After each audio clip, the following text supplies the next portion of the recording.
السلام عليكم ورحمة الله تعالى وبركاته. والصلاة والسلام على أشرف المرسلين سيدنا Mohammed sallallahu alayhi wa sallam. Avant de prononcer un discours protocolaire parce que la fonction le permet, je voudrais quand même laisser parler le cœur parce que c'est un jour spécial pour moi.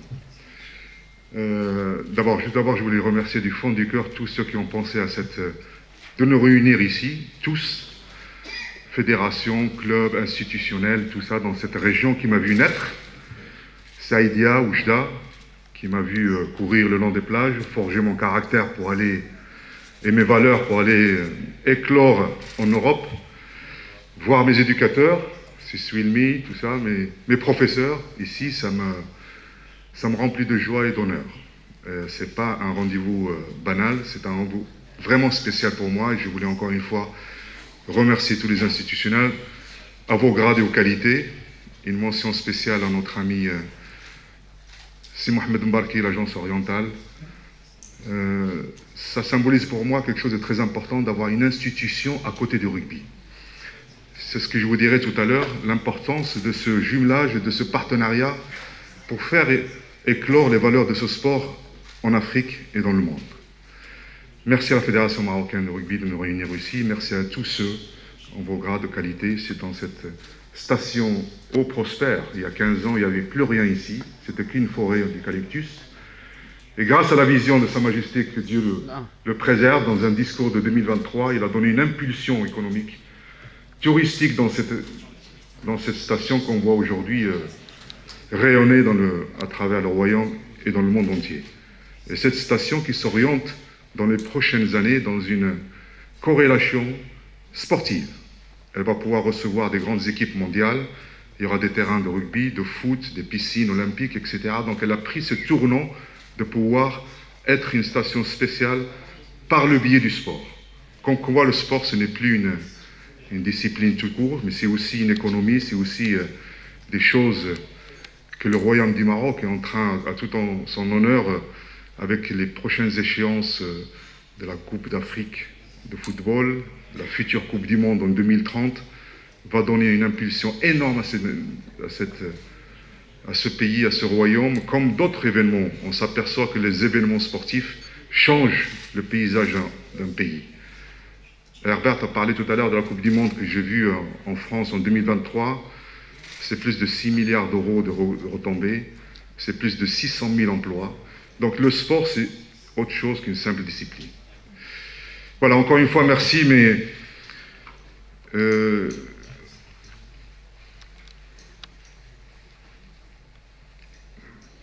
excusez-moi, c'est un peu d'émotion parce que je répète encore une fois, cette région et ce rendez-vous, ça me parle beaucoup.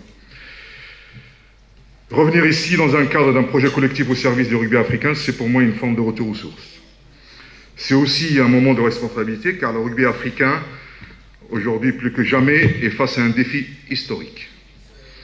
En 2050, l'Afrique comptera presque 50% de la jeunesse mondiale. Cette jeunesse, c'est notre richesse. C'est aussi notre devoir. Nous avons la responsabilité de lui tendre la main, de lui transmettre un cadre, une éthique, une passion, un espoir. Et le rugby, avec ses valeurs de respect, de courage, de solidarité, une réponse magnifique à cet enjeu. Mais pour cela, nous devons être à la hauteur, tous. Le rugby africain ne se développera durablement qu'avec des institutions solides, respectées et compétentes.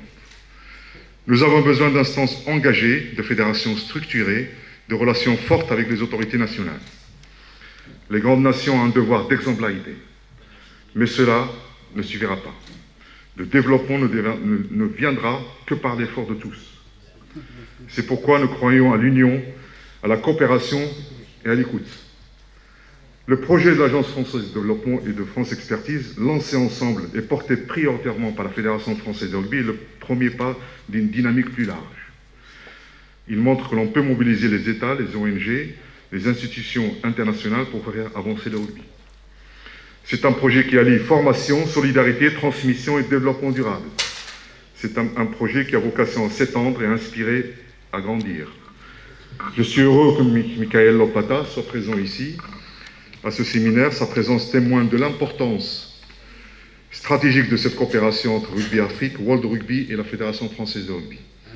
Mais un projet aussi ambitieux soit-il ne remplacera jamais le lien humain. C'est pourquoi, je vous le dis aujourd'hui, nous sommes à votre disposition. Nous voulons vous connaître mieux, comprendre vos réalités, entendre vos besoins. Notre direction technique nationale, notre service international, nos équipes sont prêtes à vous accompagner. Et surtout, Marc aussi, notre siège à la Fédération française de rugby, c'est aussi votre maison. Et comme j'ai une maison aussi personnelle ici, et comme la Fédération aussi marocaine est ma maison, vous êtes aussi le bienvenu au Maroc. Vous serez toujours accueillis comme des partenaires, comme des frères, comme des acteurs essentiels du rugby mondial de demain. Pour conclure, je voudrais citer une vraie citation: le sport a le pouvoir de changer le monde, il a le pouvoir d'inspirer, il a le pouvoir d'unir les peuples comme d'autres choses. Mandela avait dit ça à l'époque, et M. Jolté a parlé. J'ai eu la chance de l'avoir rencontré, il m'a beaucoup inspiré. Et j'ai même vu quelques photos ici dans la région de l'Oriental, dans cette période où il était en train de se battre contre la liberté. C'est quelque chose aussi qui me parle beaucoup. Alors, unissons-nous, inspirons et faites progresser ensemble le rugby africain qui a tant à offrir. Je tenais à vous remercier tous de votre accueil et j'espère qu'on va pouvoir échanger, qu'on partira avec beaucoup de notes riches, qu'on puisse unir ensemble, et je vous souhaite un très bon séminaire.